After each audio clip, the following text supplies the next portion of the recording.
ఈరోజు మనం కొబ్బరి మామిడికాయ పచ్చడి చేసుకుందాం. ముందుగా 2 కొబ్బరి చిప్పలు, ఒక మామిడికాయ తీసి తొక్కలు తీసుకుని ఇలా తురుముకోవాలి. ఒక కొబ్బరికాయకి ఒక మామిడికాయ సరిపోతుంది. కొబ్బరి కూర తీసుకుని మొత్తం కొబ్బరి చిప్పలు 2 ఇలా మనం కొబ్బరి మొత్తం కోరుకుని పక్కన పెట్టుకోవాలి. కొన్ని పచ్చిమిరపకాయలు తీసుకుని కడిగి మధ్యలో కట్ చేసుకోవాలి. ముందుగా మూకుడు పెట్టి తగినంత ఆయిల్ పోసి పచ్చిమిరపకాయలు వేయించుకుందాం.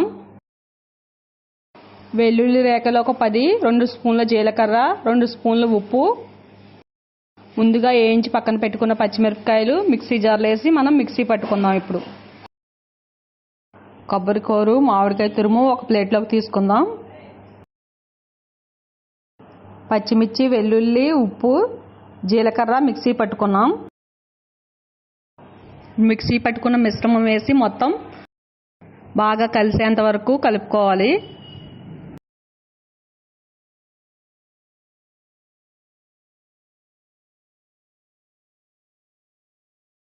ఇలా మొత్తం బాగా కలుపుకోవాలి.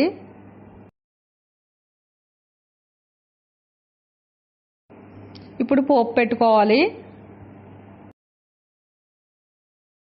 పోపుకు కావలసినవి వెల్లుల్లి రేఖలు, జీలకర్ర, ఎండుమిర్చి, కరివేపాకు, ఆవాలు, పచ్చిశనగపప్పు, మినపప్పు. ముందుగా మూకుడు పెట్టి 3-4 స్పూన్ల ఆయిల్ వేసుకుందాం. ఆయిల్ వేడెక్కింది. దంచి పెట్టుకున్న వెల్లుల్లి రేఖలు వేసుకోవాలి. 2-3 పచ్చిమిర్చి కూడా చీల్చి వేసుకోవాలి. ఆవాలు, పచ్చిశనగపప్పు, మినపప్పు వేసుకుందాం. జీలకర్ర కొంచెం, ఎండుమిర్చి,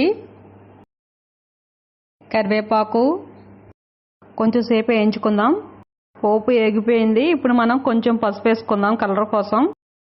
పచ్చడిలో తాలింపేసి బాగా కలుపుకోవాలి. పచ్చి కొబ్బరి, పచ్చి మామిడికాయ పచ్చడి రెడీ. చాలా బాగుంటుంది. మీరు కూడా ట్రై చేయండి. Like and share my videos. Subscribe.